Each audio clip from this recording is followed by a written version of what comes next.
بھائی السلام علیکم ورحمۃ اللہ وبرکاتہ. بھائی 5-7 منٹ لیں گے انشاءاللہ، زیادہ وقت نہیں لیں گے. ایمان کی بات ہے، ایمان والوں کو نفع دیتی ہے تو کہنے والا بھی محتاج، سننے والا بھی محتاج. ہم سب لا الہ الا اللہ محمد رسول اللہ کے محتاج میرے بھائی. ہم سب ان بولوں کے محتاج ہیں کہ یہ یقین ہمارے دلوں کے اندر اتر جائے، یہ یقین ہمارے دلوں کے اندر بن جائے کہ کرنے والی ذات ایک اللہ کی ذات. مجھ سے نہیں ہوگا، میرا کچھ نہیں، میں کچھ نہیں، اللہ سب کچھ، اللہ کا سب کچھ. میرے بھائی اس بات کا یقین بنانے کے لیے ہم لوگ اس دنیا میں بھیجے گئے تھے. لیکن ہم کیا دنیا کی رنگینیوں کو دیکھ کر، دنیا کی چمک کو دیکھ کر ہم اس کی رنگینی سے، اس کی چمک سے ہم نے ایسے دل لگا لیا جیسے یہ ہمارا ٹھکانہ، ہمیں ادھر رہ کر جانا ہے. میرے بھائی دنیا ہمارا ٹھکانہ نہیں ہے، دنیا ہماری عارضی جگہ ہے. دنیا ہماری عارضی جگہ. انسان پہلے کیا تھا؟ عالم ارواح کے اندر تھا، عالم ارواح کے اندر تھا، پھر ماں کے پیٹ کے اندر آیا، ایک دن قبر کے پیٹ کے اندر جائے گا. تو میرے بھائی اس طریقے سے انسان منتقل ہوتا جائے گا.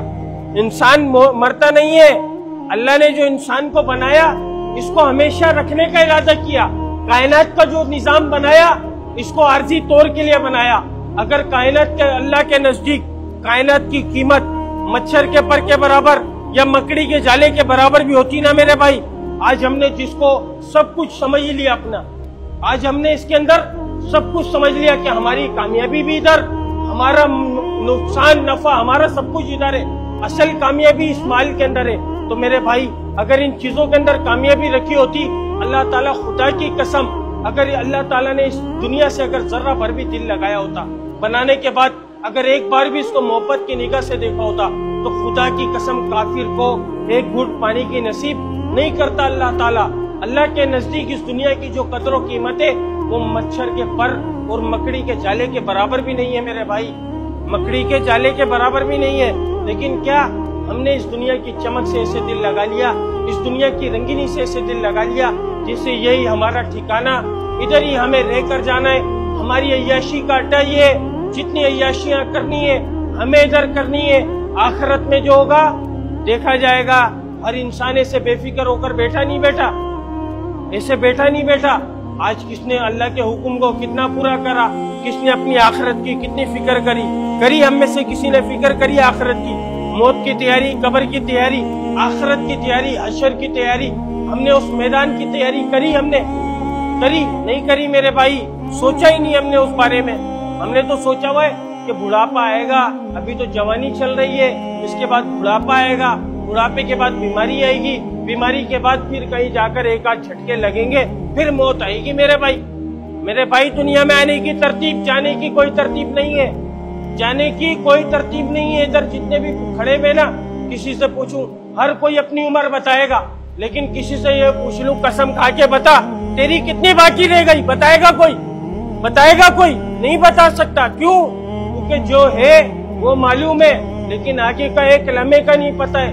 تو میرے بھائی ہم کیا ہزاروں، کیا آگے پورے مہینوں کے، پورے سالوں کے شیڈیول تیار کر رکھے ہوئے ہم نے کہ ابھی یہ کرنا ہے، پھر اس کے بعد بی اے کرنا ہے، پھر سی اے کرنا ہے، پھر ایف اے کرنا ہے، پھر فلانا کرنا ہے، پھر ڈھماکہ کرنا ہے، اس کے بعد اپنی لائف کو سیٹل کرنا ہے، پھر اس کے بعد شادی کرنی ہے، پھر اس کے بعد کاروبار کرنا ہے.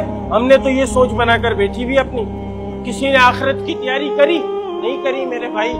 اس تیاری کے لیے ہم لوگ اس دنیا میں بھیجے گئے تھے، اس مقصد کو جاننے کے لیے اس دنیا میں بھیجے گئے تھے. کیوں؟ رسول اللہ صلی اللہ علیہ وسلم فرما رہے جس کا مفہوم ہے کہ بہترین شخص ہو، عقل مند انسان کون؟ کسی نے رسول اللہ صلی اللہ علیہ وسلم سے پوچھا کہ یا رسول اللہ عقل مند کون ہے؟ آپ صلی اللہ علیہ وسلم نے فرمایا جس کا مفہوم ہے کہ عقل مند وہ جو موت سے پہلے موت کی تیاری کر لے. اور اللہ تعالیٰ قرآن پاک میں فرما رہا ہے جس کا مفہوم کہ کامیاب کون لوگ ہیں؟ مال والے نہیں ہے کامیاب. اگر مال والے کو سوچ رہے نا کہ مال کے اندر کامیابی ہے تو سب سے پہلے اللہ تعالیٰ نمرود، فرعون، قارون، حمان، شداد، یہ وقت کے اتنے بڑے بادشاہ تھے، اللہ تعالیٰ ان لوگوں کو کامیاب کر دکھاتا. کیوں نہیں کرا؟ کیونکہ اللہ کا حکم، نبی کے طریقے ان کی زندگیوں میں نہیں تھے. اللہ نے ان کے مال کے ساتھ ان کو زمین کے اندر غرق کر دکھا دیا. پھر اللہ تعالیٰ کن کی تعریف کر رہا ہے؟ کامیاب کون؟